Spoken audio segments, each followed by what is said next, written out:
暴雨中的列车在深山倒峡谷中行驶，它这里是慢慢的下坡过来，要往那个隧道里面走。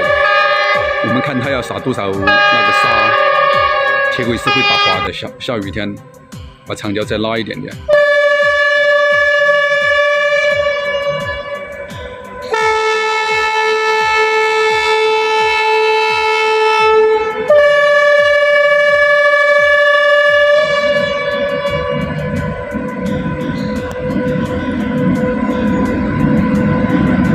它的风光，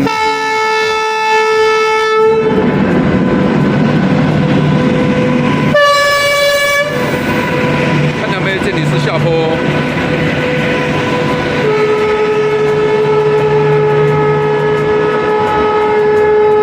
它在隧道里面，看到没？盘旋爬坡上去了。原来它就是个旅游列车，自驾游的。 看到它的隧道里面去没？自驾游的呀，电费都不够啊。